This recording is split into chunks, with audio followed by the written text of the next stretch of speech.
나누겠습니다. 아멘. 감사합니다. 오늘 이렇게 귀한 복된 예배 우리 예배당과 또 온라인으로 함께 예배하는 우리 귀한 성도들 모두를 축복합니다. 이 시간에 우리 함께 하나님의 귀한 말씀 듣는 시간인데요. 다 같이 일어나셔서 우리 짧은 구절이지만 갈라디아서 6장 2절 말씀을 우리 함께 한 목소리로 우리 공독하도록 하겠습니다. 우리 갈라디아서 6장 2절 말씀 함께 읽겠습니다. 시작. 너희가 짐을 서로 지라 그리하여 그리스도의 법을 성취하라. 우리 한 번만 더 읽을게요. 시작. 너희가 짐을 서로 지라 그리하여 그리스도의 법을 성취하라. 아멘. 자리에 착석하시겠습니다. 이 복된 주일 아침에 대한민국의 많은 교회 예배당들마다 크기가 작던 많던 크던 사람들로 점점 채워지고 있습니다. 그곳에서 성도들의 찬송가가 울려 퍼지고 기도의 목소리가 이어지고 오늘처럼 하나님의 귀한 복된 말씀이 선포가 됩니다. 그러나 예배가 끝나고 나서 각자의 자리로 돌아갈 때 우리는 문득 한 가지 사실을 깨닫습니다. 우리는 같은 공간에 있기는 했지만 진정으로 함께 하지는 못했다는 것을 말입니다.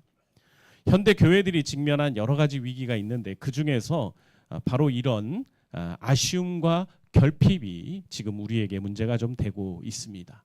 물리적으로는 모여 있지만 한 장소에 있지만 정서적으로나 영적으로는 우리 각각이 상당히 고립되어 있는 것을 우리는 보게 됩니다.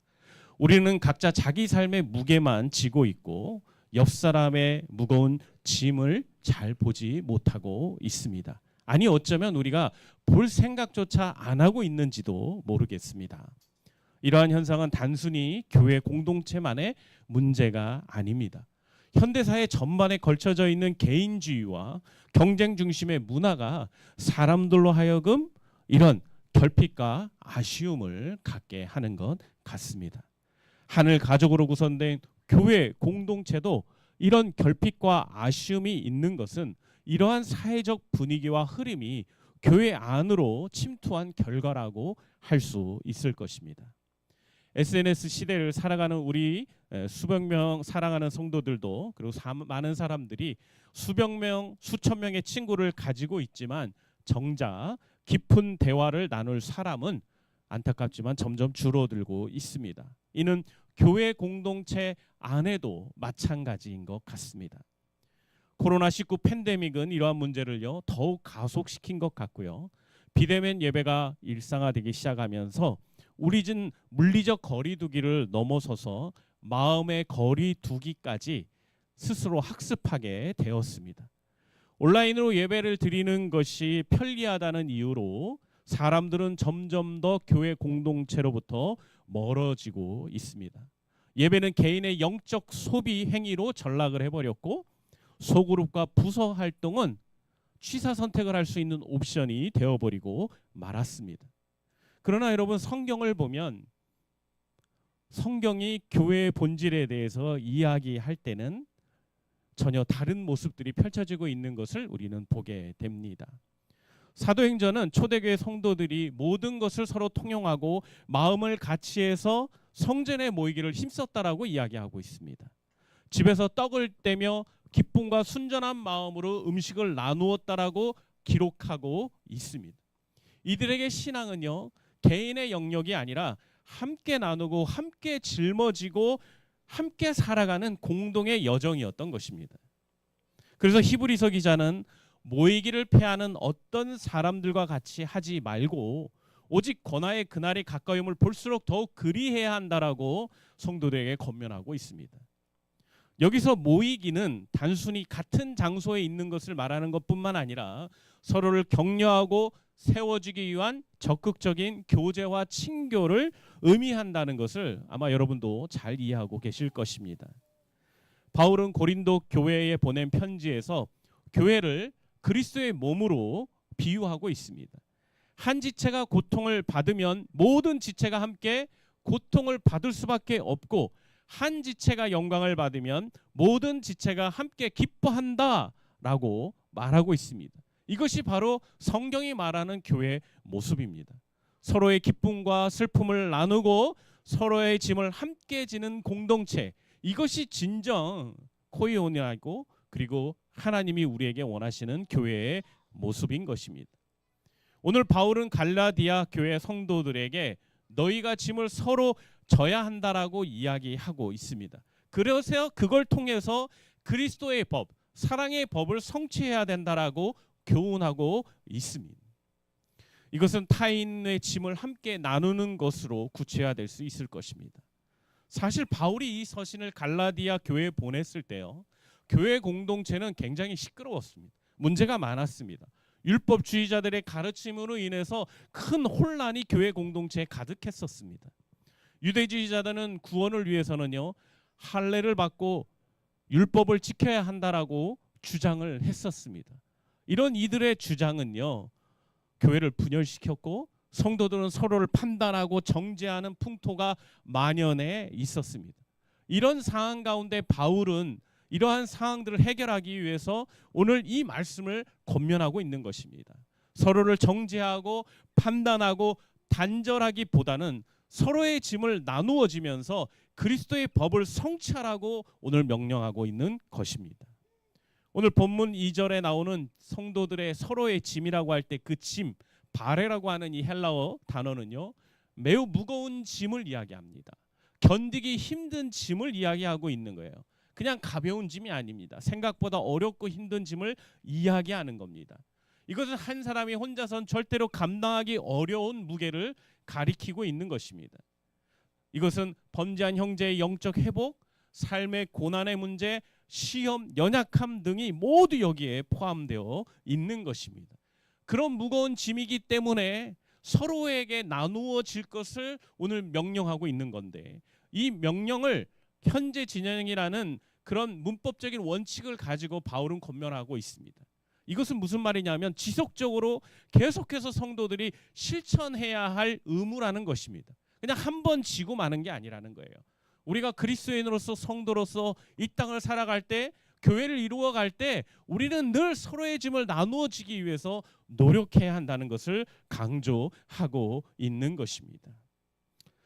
서로의 짐을 나누어지는 것, 그것은 우리를 위해서 놀라운 짐을 져주신 한 분을 생각나게 합니다. 그분이 누구십니까? 바로 예수 그리스도십니다. 우리 예수님께서는요, 우리를 위해서 우리가 질 수 없는 가장 무거운 짐을 감당해 주셨습니다. 그게 무엇입니까? 바로 죄의 짐입니다. 그 죄의 짐으로 인해서 우리는 멸망할 수밖에 없었고 우리의 인생에 행복과 불행만 가득, 행복하지 않고 불행만 가득했던 것입니다. 이제 예수님께서 우리를 위해서 그 무거운 짐을 대신 십자가에서 져 주심으로 말미암아 우리는 자유케 됐고 우리는 인생의 참 의미를 발견하게 됐습니다. 그러면 여러분 한번 생각해 보십시오. 예수님은 왜 그 무거운 짐을 짊어지셔야만 했는가?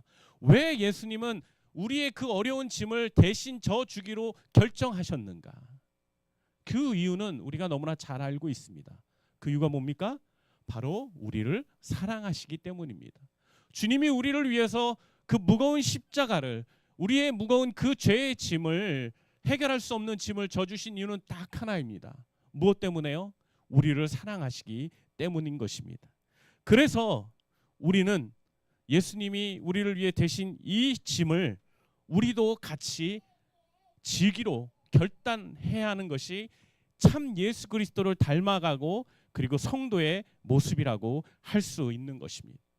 예수님은 우리가 당신의 걸어간 그 길을 따라와야 한다고 말씀하셨습니다. 그분의 발자취를 따라서 우리도 기꺼이 누군가의 무거운 짐을 지고 나아가야 한다라고 주님은 말씀하고 계시는 것입니다. 그것이 그리스도의 완전하신 사랑과 그분의 사랑의 법을 성취하는 방법이라고 예수님은 우리에게 오늘 권면하고 계시는 것입니다. 그렇다면 여러분 이제 이렇게 질문해 보기를 원합니다. 그러면 어떻게 우리는 지어야 됩니까? 예수님은 우리의 짐을 지시기 위해서 십자가를 지셨는데 이제 그러면 우리는 어떻게 성도들의 그 무거운 짐을 나눠질 수 있겠습니까? 먼저는요, 진정한 만남의 장을 마련하는 것을 통해서 우리는 그 짐을 나누어질 수 있습니다. 예배 후 짧은 인사로만으로는 이것은 충분하지 않습니다. 안녕하세요. 오늘 은혜롭게 예배 잘 드렸습니다라는 형식적인 말을 넘어서서 우리는 좀 더 마음을 담긴 말과 행동을 우리는 보여줘야 합니다. 예배 동안에 또 예배를 마치고 나서도 소그룹 모임 중에 식사 교제와 봉사 활동을 하면서 우리는 서로의 삶을 나눌 수 있는 그런 아름다운 그런 모습들을 보여줘야 합니다. 이러한 모임들은 단순히 일정표를 채워가는 프로그램이 아니라 서로의 기쁨과 슬픔, 고민과 희망을 나누는 생명의 자리로 우리 교회 가운데 자리 잡아야 하는 것입니다. 형식적인 프로그램이 중요한 것이 아닙니다. 진심 어린 친교와 교제가 더 중요합니다. 교회 안에서 어떤 일을 하느냐보다 더 중요한 것은 우리가 진정 그리스도 안에서 한 가족처럼 서로를 사랑하고 서로를 이해하고 서로를 격려하는 그런 공동체이냐가 훨씬 더 중요한 것입니다. 저는 특별히 때때로 많은 일들을 하는 것을 참 좋아합니다. 가만히 있는 것보다 많은 사역들을 벌리는 것을 참 좋아합니다. 하지만 그런 사역을 많이 하는 것보다 더 중요한 것이 있다는 걸 늘 기억합니다. 그것은 무엇입니까? 우리가 서로를 가까이 하고 서로를 이해하는 것입니다. 초대교회는 날마다 마음을 같이하여 성전에 모이기를 힘쓰면서 집에서도 떡을 떼며 기쁨과 순전한 마음으로 음식을 먹었다라고 사도행전에 기록하고 있습니다. 여러분, 우리 교회 공동체가 이 신약교회의 이 원형의 모습을 회복하는 교회가 되기를 원합니다. 그냥 예배 드릴 때뿐만 아니라 예배 이후에도 그리고 평일에도 온라인을 통해서 우리는 서로의 그런 상황들에 대해서 관심을 갖고 서로를 응원하고 격려하면서 함께 친교를 나누는, 사랑을 나누는 그런 진정한 초대교회 공동체로 우리 꿈을 심는 교회가 세워지기를 간절히 소망합니다. 두 번째로요, 우리는 우리 교회 안에 취약성을 드러낼 수 있는 문화를 조성해야 합니다. 많은 사람들이 교회에서조차 자신의 약함과 상처를 숨깁니다. 신앙이 좋은 사람은 항상 강하고 늘 기쁘고 문제가 없어야 한다는 잘못된 믿음을 좀 가지고 있는 것 같습니다. 그래서 그런 믿음 때문에 스스로를 가면 뒤로 숨기는 행동들을 우리는 참 많이 하는 것 같습니다. 갑자기 찾아온 우울함을 느끼면 우리가 숨어버리기도 하고, 신앙이 약한 것 같고 의심이 들면 믿음이 없는 것 같아서 혼자 끙끙대다가 아무에게도 말도 하지 않고 갑자기 어느 날 동굴 속 깊은 곳에 숨어가 있는 성도들을 만나게 됩니다. 모두 강한 척하고 괜찮은 척하는 것, 그것이 교회의 모습이 아닙니다. 교회는 연약하고 약한 사람들이 와서 위로받고 격려받고 힘을 얻는 것입니다. 상처나고 세상 속에서 너무나 무거운 짐 때문에 힘들어하고 아파하다가 교회에 와서 힘을 얻고 그리고 위로를 받고 다시금 세상을 향해 나아갈 수 있는 그런 충전소와 같은 역할을 하는 것이 바로 교회여야 합니다. 그러기에 우리는 서로의 연약함을 바라볼 때 우리는 위로하고 격려하는 공동체가 되어야 하는 것입니다.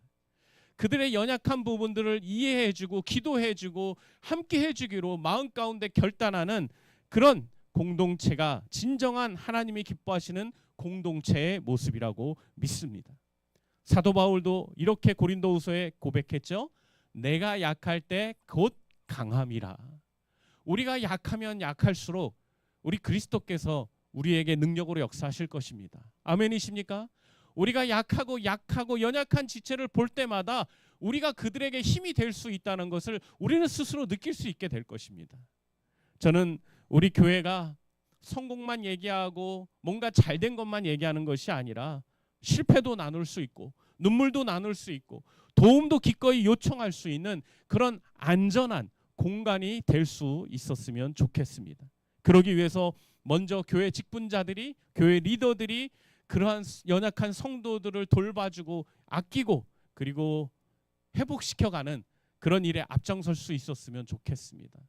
우리 모든 교육자들이 여러분들의 그런 연약한 모습을 돕기 위해서 마음 가운데 큰 결단을 하고 있습니다. 언제든지 힘들고 어려울 때 우리들을 찾아주시고 우리에게 기도 요청을 해 주시기를 부탁드리겠습니다. 이제 마지막 세 번째로요. 우리는 서로의 짐을 나누어지고 그리스도의 법을 성취하기 위해서 세대 간의 계층 간견의 벽을 좀 허물어야 합니다. 현대 교회는 종종 나이와 경제력, 교육 수준에 따라 분리되고 있습니다.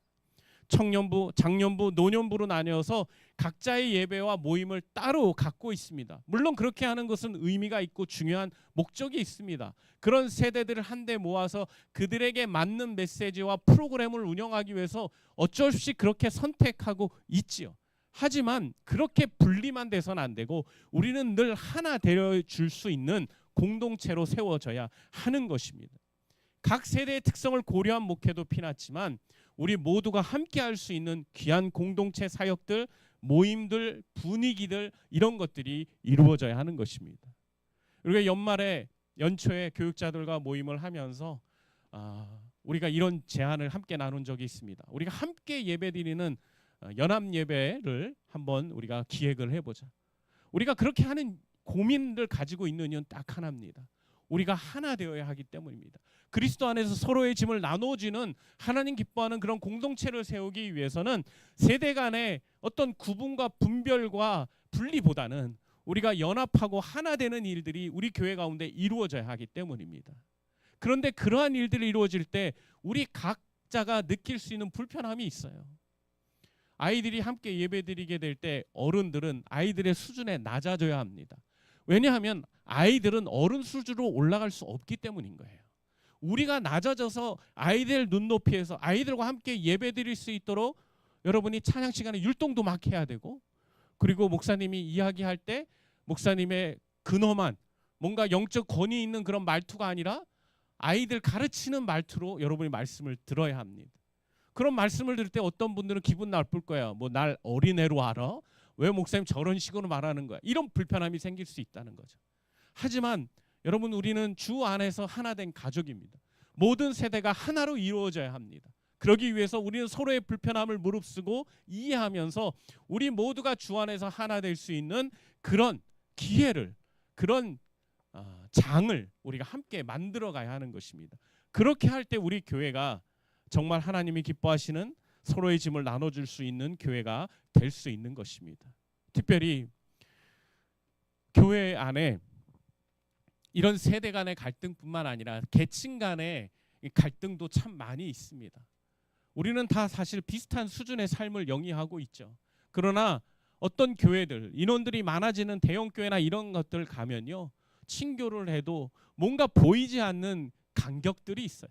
성도임에도 불구하고 서로 간의 학벌과 지역과 그런 삶의 어떤 그런 부분들을 통해서 서로 간의 무언의 그 벽들을 만들어가는 것들을 보게 됩니다. 그런데 여러분, 하나님이 그러한 벽을 기뻐하실까요? 하나님의 교회 안에 그러한 갈등과 그러한 간격이 있는 걸 하나님이 과연 좋아하실까요? 여러분, 정말 우리 교회가 서로를 사랑하고 서로의 짐을 나누어 줄 수 있는 교회가 되려면 그러한 모든 갈등들과 벽들을 허물어 줘야 합니다.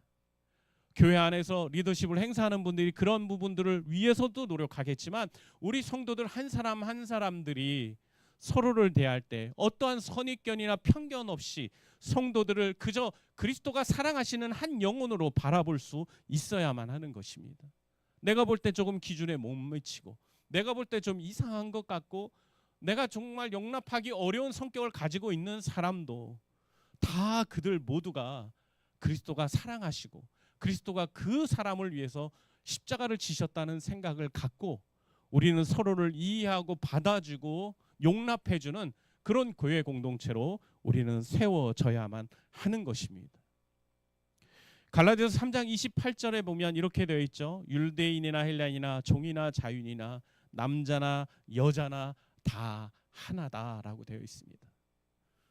앞으로 우리 교회 안에 지금은 아닐 수 있겠지만 언젠가는 우리나라 국민이 아닌 분들도 와서 예배드리는 때가 올 수도 있습니다. 다문화 사회가 되고 있잖아요. 지금 초등학교, 지방에 있는 초등학교에 가면 다양한 종족의 배경을 가지고 있는 부모님에 따라서 이렇게 있는 친구들이 거의 대다수라고 이야기하고 있더라고요. 아마 서울도 곧 그런 영향들을 주게 될 때, 여러분, 우리가 그들과 다른 피부색을 가지고 있다고 해서 우리가 다른 외모의 모습을 가지고 있다고 해서 우리가 선입견과 편견을 가지고 그들을 대하면 되겠습니까?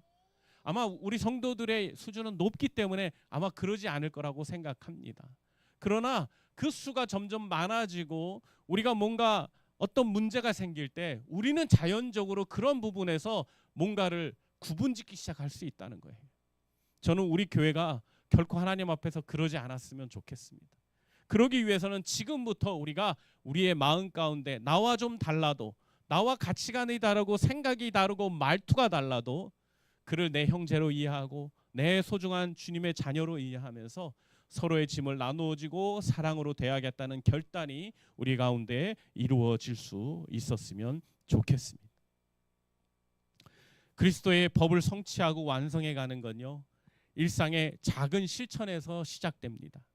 예배 후 낯선 얼굴에게 먼저 다가가 인사를 나누는 것으로부터, 힘들어하는 성도에게 진심 어린 위로를 건네는 것에서부터, 누군가의 기쁜 소식에 함께 정말 기뻐해주고 축하해주는 그런 모습에서부터, 이런 작은 행동들이 모여서 진정한 우리가 꿈꾸는 그런 사랑의 공동체를 만들어 가는 것입니다. 교회는 같은 방향을 바라보는 사람들의 모임이 아니라 서로를 바라보며 함께 걸어가는 사람들의 공동체여야 합니다. 다시 한번 얘기해 드릴게요. 교회는요, 같은 방향을 바라보는 사람들의 모임이 아니라 서로를 바라보면서 함께 손을 맞잡고 걸어가는 사람들의 공동체여야 합니다. 각자의 짐을 혼자 지는 게 아닙니다. 서로의 짐을 함께 나누는 곳이어야 합니다. 이제 여러분들에게 묻고 싶습니다. 오늘 여러분 옆에 앉은 사람의 이름을 여러분 다 알고 계시나요? 다 알 것 같아요. 부부끼리 앉고 그래가지고 가족끼리 앉아서 다 알 것 같은데, 어떤 교회는 사람들이 많아지면 전혀 모르는 사람과 함께 앉을 수도 있을 거라고 생각합니다. 여러분, 중요한 건 이겁니다. 그 사람이 지금, 내 성도가, 내 지체가 지금 어떤 고민을 안고 있는지 관심을 우리가 가져보고 있을까요? 평일에 정말 분주한 하루하루를 보내면서도 우리 교회 성도들에 대한 생각과 마음이 여러분 가운데 있을까요? 만약 그런 부분이 그렇지 않다면 지금이 바로 우리가 함께 시작할 때입니다. 누군가가 아닌 바로 나로부터 서로를 향해서 관심을 갖고 서로의 짐을 나누어지기 시작해야 되는 것이 진정한 성도의 모습인 것입니다. 이제 오늘 말씀을 좀 마무리하면서 여러분에게 신청서를 하나 보여드리길 원합니다. 네, 보여주십시오, 집사님. 신청서. 네. 어떤 신청서? 네, 제가 중간에 너무 설교가 긴 것 같아 중간에 뛰어넘었더니 집사님이 지금 슬라이드 넘기는 걸 지금 어려워하고 있는 것 같습니다. 네, 그냥 그러면 신청서를 봤다고, 여기 있네요, 신청서. 네, 이 신청서 보시면서 여러분 설교 말씀을 마지막 집중해 주십시오. 여러분, 이 신청서가 어떤 신청서인 것 같으십니까? 여러분 한번 맞춰 보시겠습니까? 네, 이 신청서는 사랑의 신청서, 일명 섬김의 신청서입니다. 여러분, 예수님 사랑하시죠? 예수님이 사랑하시는 교회 지체들도 사랑하시죠? 네. 그러면 여러분, 그들을 위해서 우리가 함께 도움을 좀 줘야 합니다. 이 교회 공동체를 사랑의 공동체로, 위로의 응원의 공동체로 만들어가기 위해서는요, 우리가 함께 서로 짐을 나누어지는 결단들이 필요합니다. 우리가 조금씩 서로의 짐을 나누어지고 함께 헌신해 갈 때요, 우리 교회는 주님의 인재와 사랑이 넘치는 교회가 될 것입니다. 그리고 서로가 서로에게 격려를 받고 위로를 받으면서 더 힘을 낼 수 있는 공동체가 될 거라고 믿습니다. 사랑하는 성도 여러분들, 그리스도의 법을 함께 이루어 가 주시기를 부탁드립니다. 예수님께서 우리의 무거운 짐을 지셨듯이 우리도 서로의 짐을 나누어 지는 것은 마땅한 의무이고 성도의 책무입니다. 이것이 바로 복음을 받은 자들의 마땅한 모습이라고 저는 믿습니다. 오늘 예배를 끝나고 집으로 돌아갈 때 여러분, 할 수만 있다면 그냥 가지 마시고 옆 사람에게 먼저 다가가셔서 그 이름을 물어보고 그리고 그의 안부를 물어봐 주시길 바랍니다. 이번 주에 누군가에게 전화를 걸어서 요즘 어떻게 지내세요? 라고 한번 또 물어봐 주시길 바랍니다. 힘들어하는 형제 자매가 있다면 함께 기도도 해 주시고 실제적인 도움도 여러분 제공해 주시면 더 좋을 것 같습니다. 오늘 하나님께서 우리에게 말씀하시는 서로의 짐을 나누는 것은 누군가 넘어졌을 때 방황하지 않고 개입하고 무거운 거 들고 있을 때는 함께 들어주고 도움이 필요할 때는 내 일처럼 생각하고 지원하는 실제적인 도움을 주는 거룩한 연대라고 할 수 있습니다. 이러한 거룩한 연대 회복은 누가 아닌 바로 우리 성도들 각자로부터 시작돼야 합니다. 하나님께서 우리에게 주신 이 명령, 서로 짐을 나누어 지라는 이 명령에 순종할 때 우리는 진정한 그리스도의 법, 사랑의 법을 성취하는 공동체가 될 거라고 믿습니다. 함께 모이되 진정으로 서로의 삶을 응원하는 교회, 각자의 무게를 혼자 지는 것이 아니라 서로 나누는 교회, 그것이 하나님께서 오늘 우리들에게 부탁하시고 바라시는 진짜 교회의 모습이라는 것을 여러분이 다시 한번 기억해 주시기를 부탁드립니다. 이 시간 기도하겠습니다. 사랑과 은혜의 아버지 하나님, 오늘 이 귀한 말씀을 통해 우리에게 도전해 주시고 책망해 주심을 감사합니다. 우리가 함께 모이면서도 각자 홀로 있었음을 고백합니다. 형제자매의 무거운 짐을 외면하고 내일만 돌보았던 우리의 연약함과 죄를 주님 앞에 회개합니다. 주님, 우리에게 그리스도의 사랑을 다시 회복시켜 주시옵소서. 주님께서 우리의 무거운 죄의 짐을 대신 지고 십자가에서 죽으신 그 사랑을 기억하게 하여 주시옵소서. 그리하여 우리도 서로의 짐을 나누는 참된 공동체가 되게 해 주시길 간절히 소망하며 우리 주 예수 그리스도의 이름으로 기도합니다. 아멘.